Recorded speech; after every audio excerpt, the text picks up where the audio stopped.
Okay, the next lock or takedown we're going to look at is the figure 4 lock. This one is most commonly used off of windmill guard because it's the easiest to get into. But you can use it off of any punch grab scenario, any kind of scenario that you can pretty much think of. It's pretty easy to get into.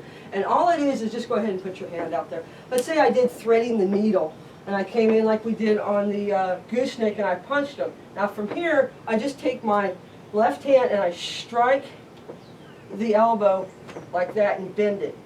And then I wrap so that my hand is in this position, which is your 4, like your figure 4 locks and everything else. It's in this position here. Then, depending on whether I want to throw them, toss them, or slam them, will depend on how far my foot steps back. For this particular one, we're just going to do a real basic one and just step straight back, bring it right down to your belly.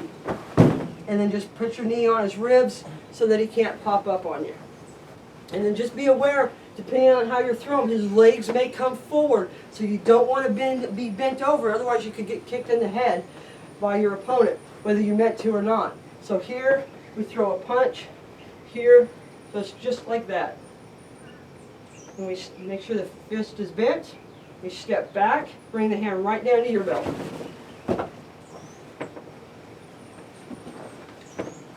Now, let's say you can use it off of a windmill guard. So windmill guard is probably one of the first techniques you learn in the Kenpo system. So as he throws his punch, you got 1, 2. Same scenario, punch. Now the reason we throw the punch is 2 things. One, it softens your opponent up so that he's not thinking about what you're about to do. 2, it sets your hand up for the elbow strike. Because it's really hard just to take this and go like this. Because if he wanted to, go ahead and fight. We're in a fighting match.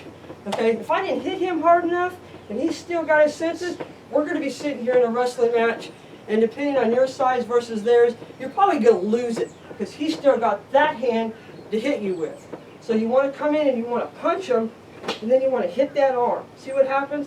He gets off balance. He neutralizes that hand, and then you just step back and you bring it down to your belt.